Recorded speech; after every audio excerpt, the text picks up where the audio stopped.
Well, ahead of what's expected to be a busy 4th of July holiday, tonight gas prices in some parts of Northeast Ohio are higher than the national average. This week, prices at some pumps went up more than 22 cents. Lindsey Buckingham explains why that's going on and how you can save.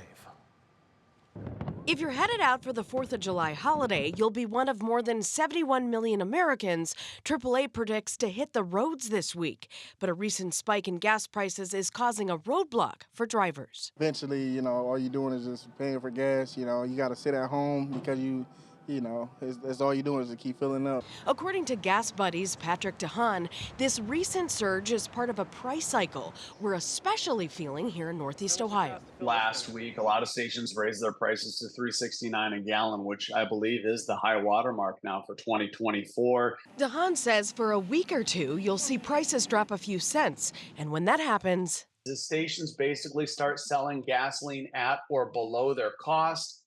That's when one station will raise their prices back to where they should have been the entire time. I definitely think there's things we could be doing from a government standpoint to help bring the prices down. De Haan says the spike has to do with relations overseas. Part of that is due to increased attacks between Israel and Hezbollah. So oil prices have been going up partially because of those attacks. We also have to contend with OPEC, who met a few weeks ago to extend oil production cuts into next year. But there are things you can do to avoid the pain at the pump. When I get to a half a tank, I use the GasBuddy app. I look for where the cheaper prices are. Are they right where I am? Are they 60 miles down the road? I start to kind of formulate a plan where to fill up based on the lower prices. Then for those on the road a little bit longer, you really can increase your fuel efficiency by trying to draw back just a couple of miles an hour. You'd be impressed how much more fuel efficient you could be at 65 or 70 rather than those that go 75 to 80.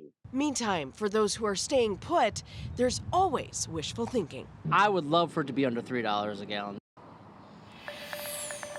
Well, another way to find the cheapest gas prices, head to WKYC.com. We have a list showing you prices all across Northeast Ohio. And once you find a decent price, De Haan suggests filling up now just in case there's another price spike tomorrow or Wednesday. Russ? I think we all agree with that gentleman. We wish prices were under $3 again. What the heck? How about under $1? Let's just go back there. Yeah, let's go to $1. Just keep going down. All right, Lindsey Buckingham in Lakewood. Thank you.